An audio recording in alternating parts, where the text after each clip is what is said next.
அண்ணன் வந்து சிபிஐ விசாரணைக்காண்டி வந்து டெல்லிக்கு போன வீடியோ எல்லாருமே பார்த்துருப்பீங்க சரிங்களா. அண்ணன் வந்து ஒரு பிளாக் கலர் கார்ல போனாங்க, பிளாக் கலர் ஷர்ட் போட்டு போனாங்க. அது கூட வந்து நல்லா வைரல் ஆச்சு.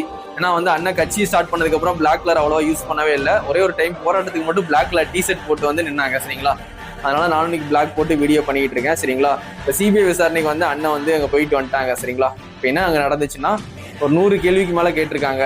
ஒரு 5 மணி நேரம் 6 மணி நேரம் வந்து விசாரணை வந்து நடந்திருக்கு. அதில் 1 hour வந்து பிரேக்கு அப்படின்லாம் சொல்றாங்க. அதுக்கப்புறம் வந்து ஒரு கொஸ்டின் கொடுத்து எஸ்ஆர் நோ கொஸ்டின் கேட்குற மாதிரி வந்து நிறைய ஃபில் பண்ண சொல்லியிருக்காங்க. அதில் நிறைய இதில் வந்து அண்ணன் வந்து எஸ் கொடுத்துருக்காங்க, நோ கொடுத்துருக்காங்க.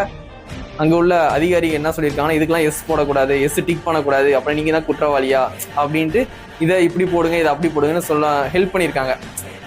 இப்போ நம்மகிட்டே ஒரு பேப்பரை கொடுத்து ஒரு 100 கொஸ்டின் இருந்து எஸ்ஆர் நோ கேட்டாங்கன்னா நம்மளே கன்ஃபியூஷன்லாம் வந்து எஸ் போட வேண்டிய இடத்துல நோ போட்டுருவோம், நோ போக வேண்டிய இடத்துல எஸ் டிக் பண்ணிடுவோம். அந்த மாதிரி வந்து அண்ணன் சில தப்பு பண்ணும்போது அங்கே உள்ளவங்க கரெக்ஷன் பண்ணாங்களாம். இதுக்கு எஸ் போடணும், இதுக்கு வந்து நோ போடணும் அப்படின்ட்டு டிக் பண்ண சொல்லி. அதுக்கப்புறம் 100க்கும் மேற்பட்ட கேள்வி கேட்டிருக்காங்க. எதுக்கு லேட்டாக வந்திருக்கீங்க அப்படிலாம் கேட்டிருக்காங்க. அப்படி பார்க்கும்போது நேற்று விசாரணைக்கு போகும்போது கூட அண்ணன் ஒரு 10 நிமிஷம் லேட்டாக தான் போனாங்கன்ட்டு ஒரு நியூஸ் வந்துச்சு. அவங்க கூட வந்து நீங்கள் கரூர் பிரச்சனைக்கு லேட்டாக போனதுனால தான் விசாரணைக்கே கூப்பிட்டுருக்காங்க. இப்போ வந்து விசாரணைக்கு அங்கே கூப்பிட சிபிஐ விசாரணைக்கு போகும்போது கூட ஒரு 10 நிமிஷம் லேட்டாக போயிருக்காங்களாம். என்ன கேட்டால் ஒரு நாளுக்கு முன்னாடியே போய் டெல்லியில் போய் வந்து தங்கியிருக்கலாம் ஹோட்டலில். ஆனால் நேற்றும் அண்ணன் வந்து கரெக்டாக விசாரணை அன்னைக்கு தான் வந்து இங்கிருந்தே கிளம்பியிருக்காங்க. அதனால ஒரு 10 நிமிஷம் டிலே ஆயிடுச்சு. அதை கூட பெருசாக பேசிட்டு இருக்காங்க எல்லாரும்.